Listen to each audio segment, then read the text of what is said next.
और खबर आपको दिखाएंगे देवास से। अतिक्रमण हटाने के दौरान यहां हंगामा हुआ। दंपति ने पेट्रोल डालकर खुद को आग लगा ली। लोगों ने दंपति को जैसे तैसे बचाया। वो तस्वीरें आपको दिखाएंगे और तस्वीरें आप देखेंगे तो आप भी दहल जाएंगे। ये देखिए, ये वो तस्वीरें हैं उस वक्त की तस्वीरें जब इस दंपति ने खुद पर पेट्रोल डाला और फिर अपने आप को आग के हवाले कर दिया। अफरा तफरी चारों तरफ मच गई। लोगों ने जैसे तैसे आग को बुझाया। इस दंपति को बचा तो लिया गया, आग बुझा तो ली गई, लेकिन झुलसे हैं, लिहाजा इंदौर रेफर किया गया है। आपको बताएं, जेसीबी पर पथराव भी हुआ। इस घटना के बाद तहसीलदार ने भागकर अपनी जान बचाई। गांव में तनाव की स्थिति बनी हुई है। पुलिस गांव में तैनात कर दी गई है और देवास के सतवास का ये मामला है। दो तस्वीरें आपके सामने। एक तरफ बुलडोजर एक्शन हो रहा है और दूसरी तरफ वो दंपत्ति जो इसका विरोध कर रहे थे, उन्होंने खुद पर तेल छिड़का और आग लगा ली। देखते ही देखते पूरा इलाका सन्न रह गया। अफरा तफरी वहां पे मच गई, हड़कंप वहां पर मच गया। लोगों के बीच ये जब घटनाक्रम हुआ तो लोग हैरान रह गए और लोगों ने जैसे तैसे इस दंपत्ति की आग बुझाई और उसके बाद इन्हें इंदौर रेफर कर दिया गया। और इस घटना के बाद जो गांव वाले थे, उनका आक्रोश भी आसमान पर देखने को मिला। उन्होंने जेसीबी एक्शन का विरोध किया। तहसीलदार ने भागकर खुद को बचाया। सतवास क्षेत्र में व्यास परिवार है जिसमें कि आपसी उनका कुछ डिस्प्यूट भी है और जिसको लेकर आज अतिक्रमण वहाँ पर हटाते समय घटना हुई है। तत्कालीन मौके पर पहुंचकर उनको उपचार हेतु भेजा गया है और मौके पर एसडीओपी एन सभी लोग कार्रवाई सुनिश्चित कर रहे हैं। सर, क्या मामला था, थोड़ा सा विस्तार? इसमें अतिक्रमण संबंधी प्रकरण था जो अभी तक की जानकारी में, बाकी डिटेल्स आपको बताए जाएंगे। हम सीधे रुक करेंगे। हमारे संवाददाता अरविंद चौक से हमारे साथ जुड़ गए। अरविंद, दो तस्वीरें हम दिखा रहे हैं, एक तरफ बुलडोजर एक्शन और दूसरी तरफ आप दंपत्ति ने आत्महत्या की कोशिश की। आपसे ये जानना चाहते हैं, जो दंपत्ति है, क्या इनकी परिसंपत्ति पर भी बुलडोजर चल रहा था? क्या ये भी अतिक्रमण के दायरे में आ गए थे? जिस आपको से बात कर रहे देवास जिले के सतवास में जो अतिक्रमण की कार्रवाई हो रही थी, उसी दौरान पति पत्नी जो है अपने आप को आग लगा लेते हैं। देखिए किस तरह से एनडीटीवी अपने दर्शकों को दिखा रही है कि सब जल रहे हैं। जलने के बाद उनको जो है परिजन और वहाँ पर जितना मौजूद उनको इंदौर भेजा गया है। बताया जा रहा है ये सब जो हुआ है अतिक्रमण को लेकर पूरा मामला हुआ, जिसमें पति पत्नी ने अपने आप को आग के हवाले कर दिया। अरविंद, सवाल मेरा ये था, क्या इनकी संपत्ति भी बुलडोजर एक्शन के दायरे में आ गई थी? इस वजह से इतना ये नाराजगी में थी, इतना गुस्सा था कि खुद को आग लगा ली?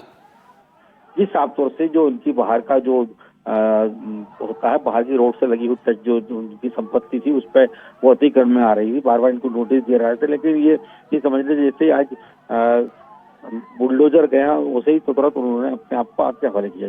जी, बाकी बताइए, कितनी संपत्तियों पर बुलडोजर एक्शन हुआ और कितनी लिस्ट में है?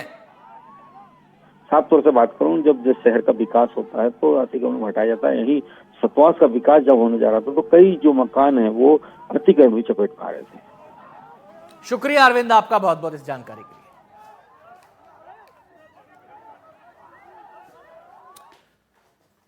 और रीवा का रुख करेंगे। रीवा में केंद्रीय गृह मंत्री अमित शाह का दौरा होने जा रहा है। 25 दिसंबर को रीवा आएंगे गृह मंत्री अमित शाह। रीवा के सिमरिया में एक सभा को वो संबोधित करेंगे और आपको बता दें वो ग्वालियर भी जाएंगे। अमित शाह के आगमन की तैयारियां पूरे जोर शोर से हैं और लगभग पूरी हो चुकी हैं। 2 लाख करोड़ से ज्यादा के कार्यों का वो भूमि पूजन और शिलान्यास करेंगे। सीएम डॉक्टर मोहन यादव ने दौरे के बारे में जानकारी दी।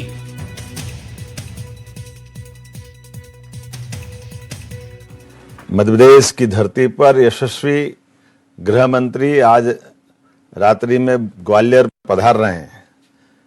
कल भारत रत्न स्वर्गीय अटल बिहारी वाजपेयी जी की जन्म जयंती के अवसर पर ऐतिहासिक कार्यक्रम हमारे प्रदेश के युवा, गरीब, महिला, किसान सबकी बेहतरी के लिए लगभग 2 लाख करोड़ से ज़्यादा के उद्योग और व्यवसाय के भूमि पूजन और लोकार्पण का पूरे प्रदेश के लिए अद्भुत कार्यक्रम होने वाला है।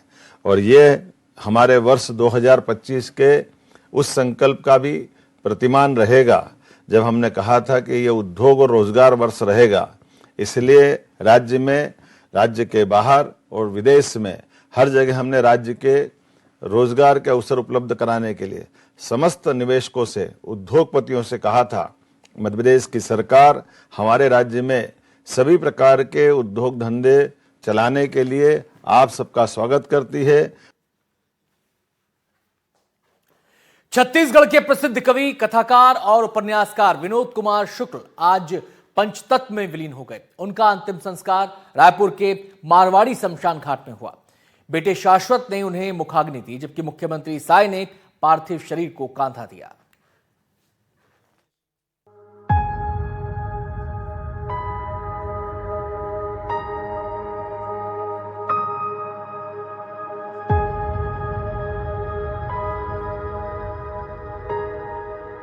जिंदगी एक है, बस वही बार बार अलग अलग रूपों में लिख जाती है।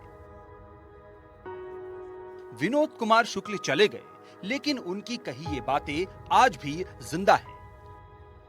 वरिष्ठ साहित्यकार और ज्ञानपीठ पुरस्कार विजेता विनोद कुमार शुक्ल का रायपुर में राजकीय सम्मान के साथ अंतिम संस्कार किया गया। अंतिम संस्कार से पहले मारवाड़ी मुक्तिधाम बूढ़ा तालाब में उन्हें गार्ड ऑफ ऑनर दिया गया।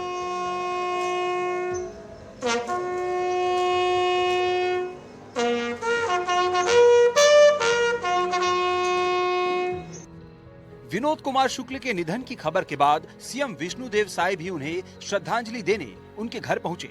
शैलेंद्र नगर स्थित उनके निवास से अंतिम यात्रा निकली। सीएम साय ने विनोद शुक्ल के पार्थिव देह को कंधा दिया। लिखने तो विधि का विधान है, वो हम लोगों के बीच नहीं रहे, तो उनको हम विनम्र श्रद्धांजलि अर्पित करते हैं और प्रभु से प्रार्थना है कि उनकी आत्मा को शांति दे, अपने चरणों में जगह दे और शोक संतप्त परिवार को इस गहन शोक को सहने की शक्ति प्रदान करें। पूरा प्रदेश दुखी है। कुमार विश्वास सहित कई लोग विनोद कुमार शुक्ल के अंतिम दर्शन के लिए पहुंचे। कुमार विश्वास ने कहा कि हिंदी का बहुत बड़ा प्रतीक पुरुष विदा हुआ है। हिंदी का ही नहीं, भारतीय भाषा का बहुत बड़ा नुकसान है। ऐसे समय में जब वैश्विक बिखराव बहुत ज्यादा है, वैमनस्य बहुत ज्यादा है, असंशय बहुत ज्यादा है, ऐसे कवियों की बहुत आवश्यकता है। न केवल छत्तीसगढ़, न केवल भारत, बल्कि विश्व कविता का एक बड़ा नुकसान हुआ है। ज्ञानपीठ पुरस्कार दिए जाने के वक्त विनोद कुमार शुक्ल ने एक कविता पढ़ी थी। जागता हूं तो सबकी नींद से, सोता हूं तो सबकी नींद में, मैं अकेला नहीं, मुझ में लोगों की भीड़ इकट्ठी है, मुझे ढूंढो मत, मैं सब लोग हो चुका हूं, मैं सबके मिल जाने के बाद आखिर में मिलूंगा, या नहीं मिल पाया तो मेरे बदले किसी और से मिल लेना।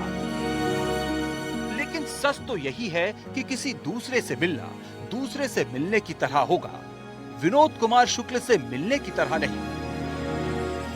एनडीटीवी के लिए रायपुर से नीलेश त्रिपाठी की रिपोर्ट।